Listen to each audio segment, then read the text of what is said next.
these are too much for you and everything that you've tried isn't working, I encourage you to go see a doctor or a professional and get help, because nobody needs to live like this. Hello, everybody. Hi. Welcome back. Today, Cheyenne and I are going to talk about what? Stress, anxiety, and panic attacks. Oh dear. Oh dear, Sounds dear, like dear, a dear. hard topic. A very hard topic, but a very important topic. It is an important topic, and we've got some ideas that can help, don't we? Yes. First, should we talk about what stress and anxiety are? Sure. So, what is stress? Stress is when you tend to feel like you have too much going on in your head, and you're like really overwhelmed with a whole bunch of things. You could also be stressed if it was like really loud or really busy somewhere, Like Costco. or too many things are happening at one time. Like Costco. For some people, Costco is stressful. I find it very stressful there. Okay, what is anxiety? Anxiety tends to be when you get very anxious and you tend to overthink things too much and worry about a whole bunch of different problems and every single possible outcome of that one problem. Is that your favorite one of the group? Probably. And then we've got like the major one, a panic attack. Panic attacks, fortunately for you, don't happen as often. That's the anxiety, But the stress and the anxiety are way up there for you, aren't they? Yes. So we've been working on all kinds of things to help you. Mm-hmm. And we actually had to get the doctor's help too. Yeah. And we also got 3 dogs to train as service dogs. Yep. So that you and your siblings could have some help. Yep. But we're going to talk about the easier things, the smaller things that we can do on a day-to-day basis Okay. without A big parade of things. without the really big things. That these things might help other people. Yeah. And we would like you guys to give us ideas and share what works for you.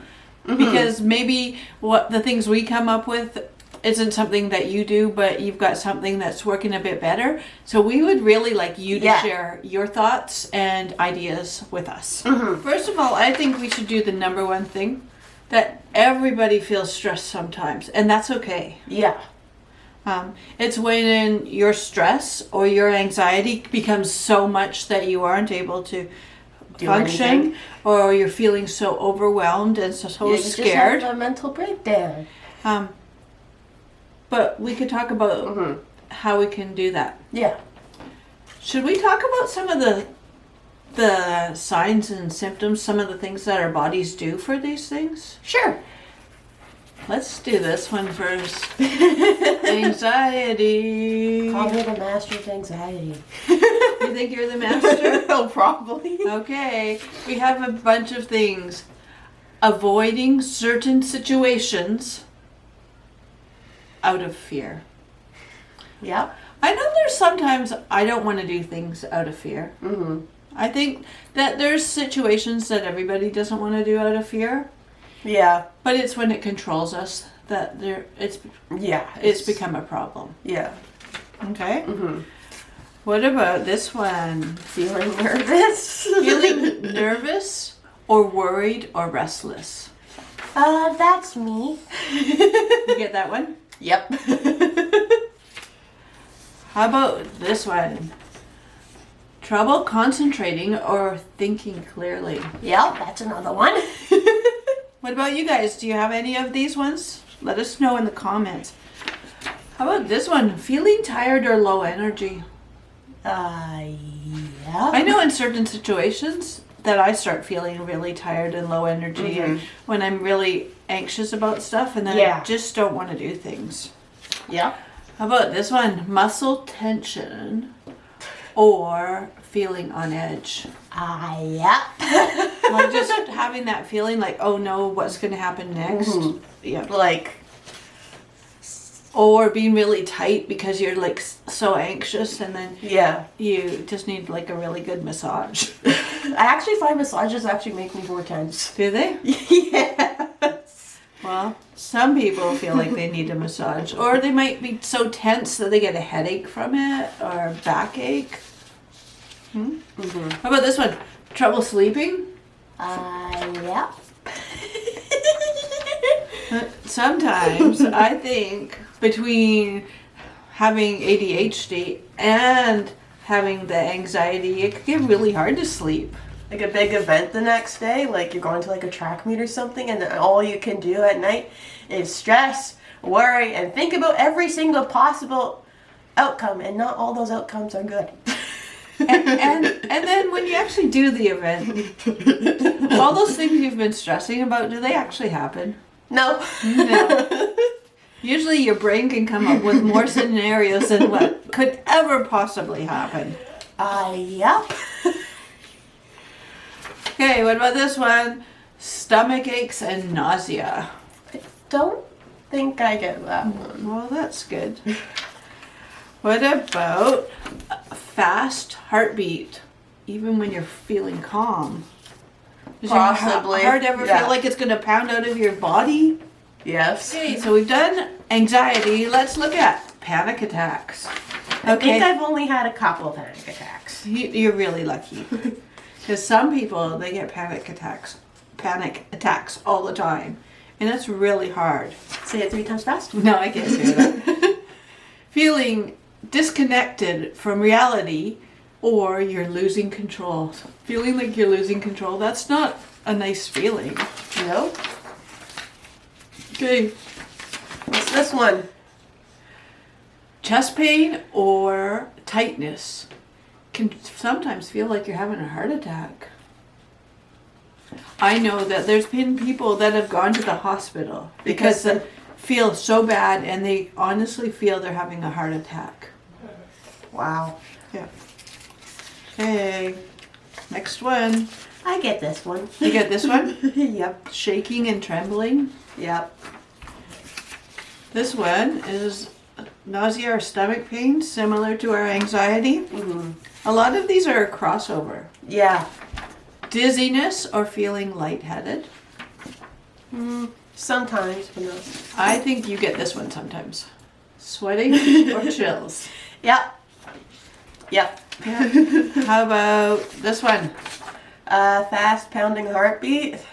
Yeah. Sometimes, right? Mm-hmm.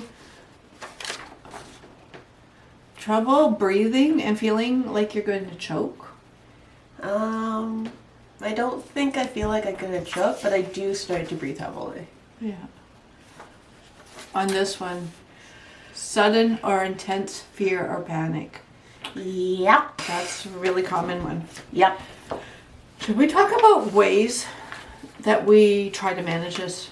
Sure. We've talked about the big ones, like if these are too much for you and everything that you've tried isn't working, I encourage you to go see a doctor or a professional and get help, because nobody needs to live like this. No. So what are some techniques that we can use? There's one that you're doing right now. Cheyenne, whenever she is sitting and we are talking, or anytime she is usually doing this. Put your hands up, Cheyenne, and show everybody what you're doing. Fidgeting with a ponytail. I have all this selection of fidgets in front of me, but this was the most quietest one. So, we have so many fidget toys in this house. A lot. Okay? And sometimes you even have to go to the most simple of fidgets, because if you were to take something like this fidget toy, Make it barf. you can squeeze it and it, Pukes.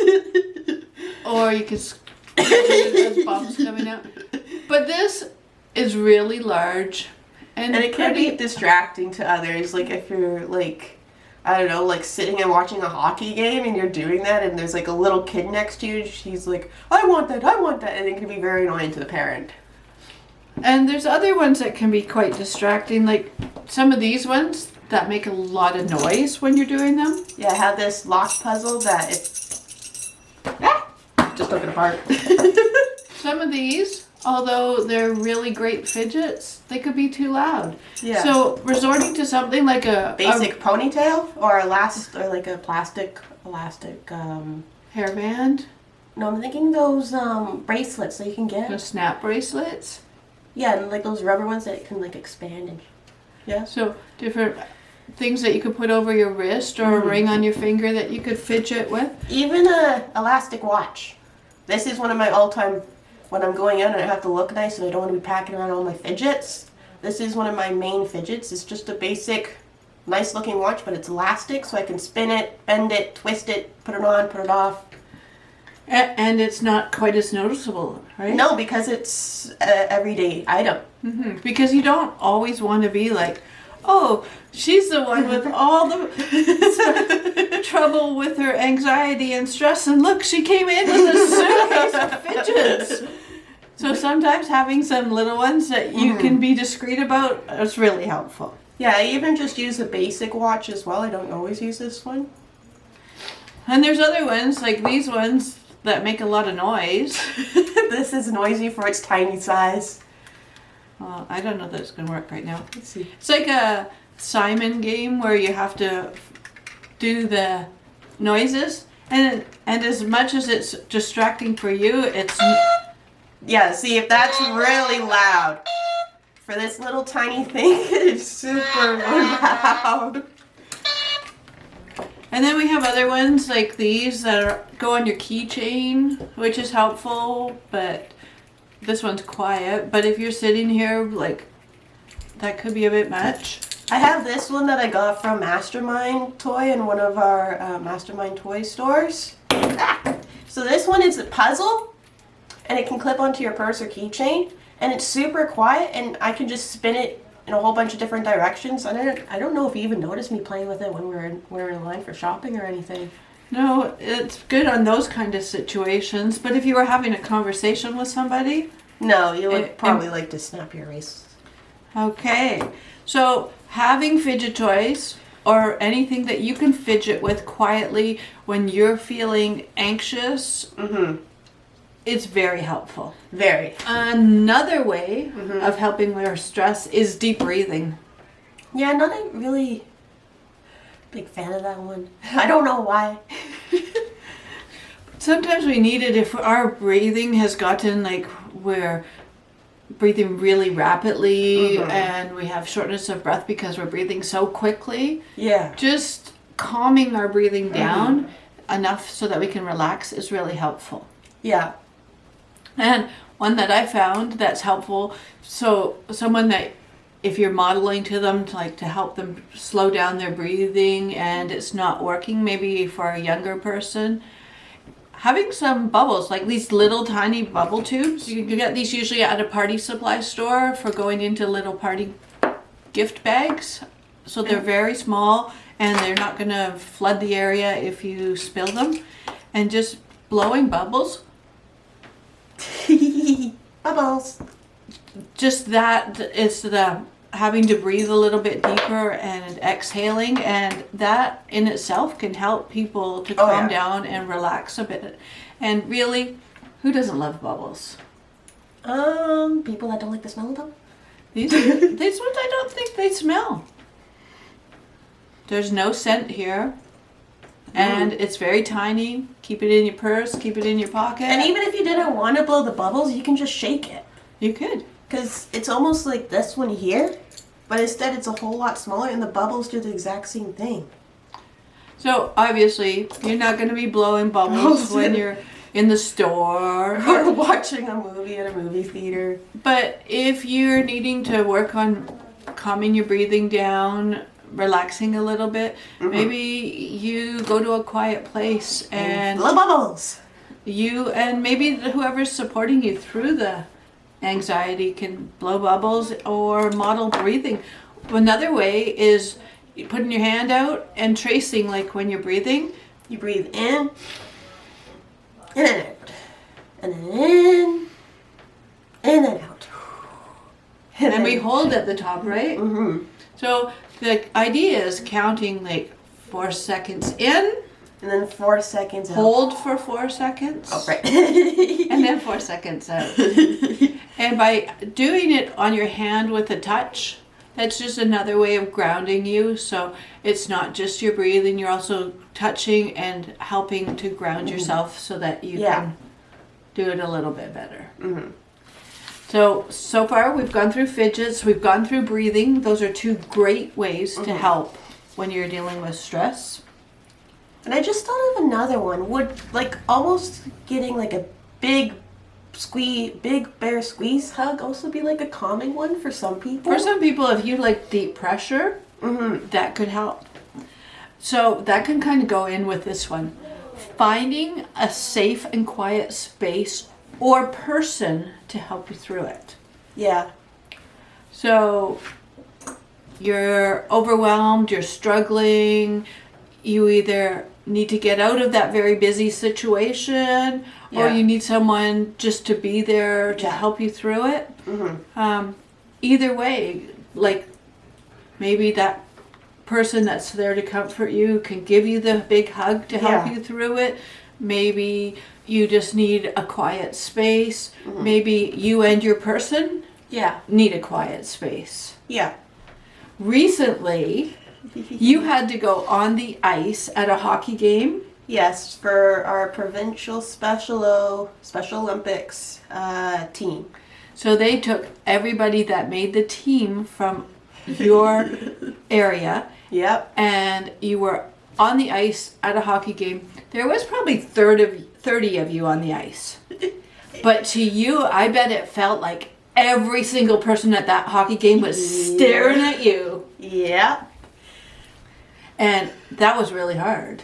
Oh, yeah. Even with all those fidget toys?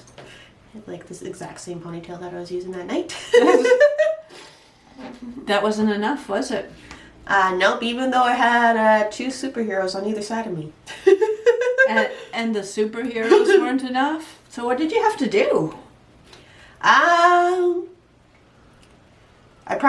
So I stood on the ice, waved, fidget, and then I walked off the ice, and then I basically went straight to mom. And then we had to find a quiet location in that arena. Yeah. To help calm down. And then we did another technique because you were so worked up. Yep. Which gets us to our next one. And it's our 5, 4, 3, 2, 1 grounding exercise. Yes. And this one, although it's been taught to you and we've taught it to others in the family that have had trouble, I have never found that any of you guys have been able to do it on your own. No. But it is really good if you're the person supporting someone who is struggling to help bring them back. And it's also a good conversation starter to get the mind off of whatever. And that's the goal, is to get the focus off using your senses. Yeah. And to help bring you back. Yeah. So what are we looking for 5 of? We're looking for, I think it's 5 things we can see. So as you're talking to the person, encourage them to breathe in deep and then ask them to tell you one thing that they can see. And we ask for another deep breath and ask them to tell us another thing that they can see. So they have to look around. They have to come up with things that they can see. Mom. And encouraging the breathing in between. And sometimes it takes a bit for the person to figure out what they can see. And that's okay. Just calmly, you're going to be okay. Yeah, I think it took me a couple minutes to find a basic thing. Yeah. But you have to be calm, encouraging the breathing, encouraging them to look around and name something. Yeah. And then each time I would go back to, okay, Cheyenne, you saw this. Yeah. And you saw this. What's one more thing you can see? Until we got to the 5 things. Yeah. And then we start working on 4 things that you can touch. And it doesn't matter the order. Really, it doesn't. You're going to go through the senses. So 5 things you can see, 4 things you can touch, 3 things you can hear, 2 things you can Smell, and then 1 thing you can taste. And maybe you can't really smell anything or taste anything at that moment. Yeah. And that's okay. So ask them what's 2 things that they really like the smell of, or what's 1 thing you really like the taste of. Yeah. So we're just trying to engage all the senses and calm down in between. Yeah. So it's 5, 4, 3, 2, 1, blast off. and then do we assume you're all better after that? No. You'd never assume that. So we've got them calmed down and relaxed a little bit. That doesn't mean we jump right back into whatever we were doing. No, you want to spend like a good 15-20 minutes with just a general conversation with your friends or family, support worker, or whatever. So maybe get a drink of water, maybe do a little bit of a walk somewhere. Yeah. Make sure that you come right down, because it's not just a case of we do this exercise and we should be all better by now. No, It doesn't take much to get there. It's not going to take much to get back. Nope. So those are some of our ideas. Yeah. So should we recap what we talked about? Sure. We talked about using fidget toys to help. My number 1 favorite thing. We talked about doing some deep breathing. Least favorite thing. We talked about finding somebody or a quiet place that will help you work through this. One of my favorite things. And the 5, 4, 3, 2, 1, blast off thing. Just don't do the blast off. You've already blasted off. Now we're trying to decompress. Bring you back to earth. So those are all things that could help. And we encourage you to try them. And we also would like to hear from you. What do you use? Yeah. Cheyenne personally likes to have the dogs around. Yep, because I can talk to them, twirl their fur, have them lick me, all that kind of stuff. So Cheyenne uses the dogs as her comfort. She doesn't need to go to a quiet spot. She doesn't need to have somebody else. Her and the dogs will talk. She can pet the dog. That's the relaxing, calming approach. Treats too. I'd feed them treats, like do some basic I training. thought you were going to say that. Not again. We had this once at Costco. It wasn't. One time we were walking down the dog treat aisle, and I'm like, "Oh, those treats are good." She's on yelling, "These are my favorite. These are so good." Everybody in that aisle just turns and looks at me, and I'm like, "For the dog," and everybody just starts laughing. So that's another thing that's helpful, right? Being able to laugh. And, Yes. And we all make mistakes. We all say things that didn't come out the way we wanted. Nope, that one sure didn't. And being able to look back and laugh, Yep. right? That's a huge one too. Anything that can get you to get yourself happy and feel good is another way to get yourself grounded as well. And things to help maintain. Like before you even get there. Does exercise help? Yeah, but some areas the exercise can't help. I'm thinking more on a regular basis. Yeah. To help control your stress and your anxiety before it becomes a situation. Yeah. So things like exercising, eating healthy, Yep. drinking plenty of water, all those basic things of taking care of yourself, getting enough sleep, Yep. all of those basics help, but this is after that. And you've done all those things and you're still struggling. This is to get through the immediate crisis. Yeah. We want to thank you for watching. Yes, thank you. And if you have ideas, Please share them with us.